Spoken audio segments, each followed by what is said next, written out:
going on, man? Hey, you catch me. I figure, do a little something boxing as opposed to singing, right? Because apparently my recording contract hasn't come in right. Anyway, this is for the August 26th fight between Vyacheslav Senchenko and Marco Antonio, was it Avendano? Yeah, a lot of great names that I've been able to pronounce lately. Deanzavets, and Vyacheslav Senchenko, get in there with that Ukrainian. Anyway, because of all the welterweight fights and stuff like that, I felt it's only appropriate that I actually throw in a fight that's for the title. He deserves some mention.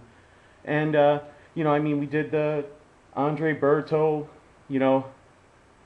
Deanzavets, and Mayweather and Pacquiao and, his catchweight fight. And, and I figured I would throw in this, this is for the welterweight title, WBA welterweight title, world welterweight title, however they want to do it.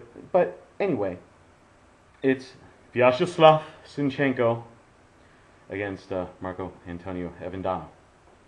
So I'll start out, I'll break both fighters down, and then I'll give my prediction at the end. I'll start out with Vyacheslav Senchenko, and I'll just call him Senchenko from here on in. He's 31-0, no draws, with 20 knockouts. And looking at that, you'd be like, oh man, yeah, no. He's a cumulative puncher. He's a very good boxer. He's on the Ukrainian Olympic team.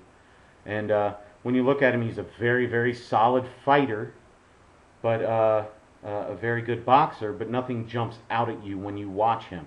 Not taking anything away from him. He's 31-0. God bless him, and he's defended this title a couple times. He's kind of a bigger welterweight at 5'10". His reach is only average with 70-inch reach. He's 31 years old, or 33 years old. 31 wins, 33 years old. He's very fit.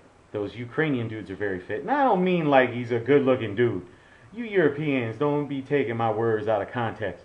Dude comes into the ring in shape when you see him. And usually, in the lighter weights, they do tend to come in shape. It's only the heavyweights you're like, damn, I could get off the couch and look that good. Kind of stuff.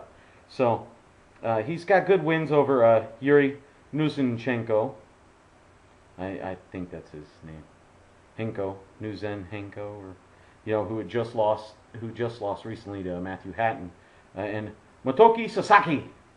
Who was kind of beat up by Soto pretty good, in that fight. Not a lot of named fighters on the list. Excellent stamina. He has went 12 rounds 9 times. He's fought a lot of title fights, intercontinental, intermittent, inter Sandman. I don't know. Just a lot of different name titles in there. But when you look at that, he's not really knocking out the B-plus level fighters. There's not really any A-level fighters on his resume. He's not knocking them out. He goes the distance with them. So the quality of opposition is going to be checked. And when you look at his power, only 2 of his KOs have actually come past 6 rounds. And a majority of his 20 knockouts have come against fighters with losing records, or not that experienced of fighters. Once they get 25 fights under their belt, he's not putting them down. He has heart. That Sasaki headbutted the crap out of him. He had 3 different cuts and he finished the fight. So that's something you can never take away from him. He has a high D. He has a good work rate. Works off the jab. He pounds the left hook. He works the body very well. Throws a lot of punches. Again, this is a cumulative powered punch guy. He's not taking you out with one punch. He tends to drop the left when he's loading up and throwing on the straight right. And he also drops that when he backs up. As he backs away, the hand drops down. So these are little things that I saw. He really doesn't have a lot of... his hand speed's not very... He's not fast, like fast. He's got good hand speed, but it's not fast. I'm probably faster than him. Anyway, maybe I think too highly of myself. But when you look at that, he keeps his composure. He boxes. He fights his fight. You can rush in on him and try and roughhouse. And he gets back at his distance, keeps popping the jab out, and then working off of that and firing to the body. And he keeps close. And when I say keeps out, he keeps at a distance to where he can throw his stuff. It's not like he's light years away because his reach isn't that long, so he can be touched, but he covers up well. He defends well.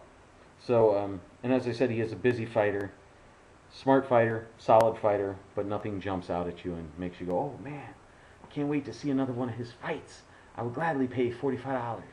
Nothing like that really jumps out at you, unless he's from your homeland, and then by all means spend whatever you want on him, because he's from your home. He's one of your guys.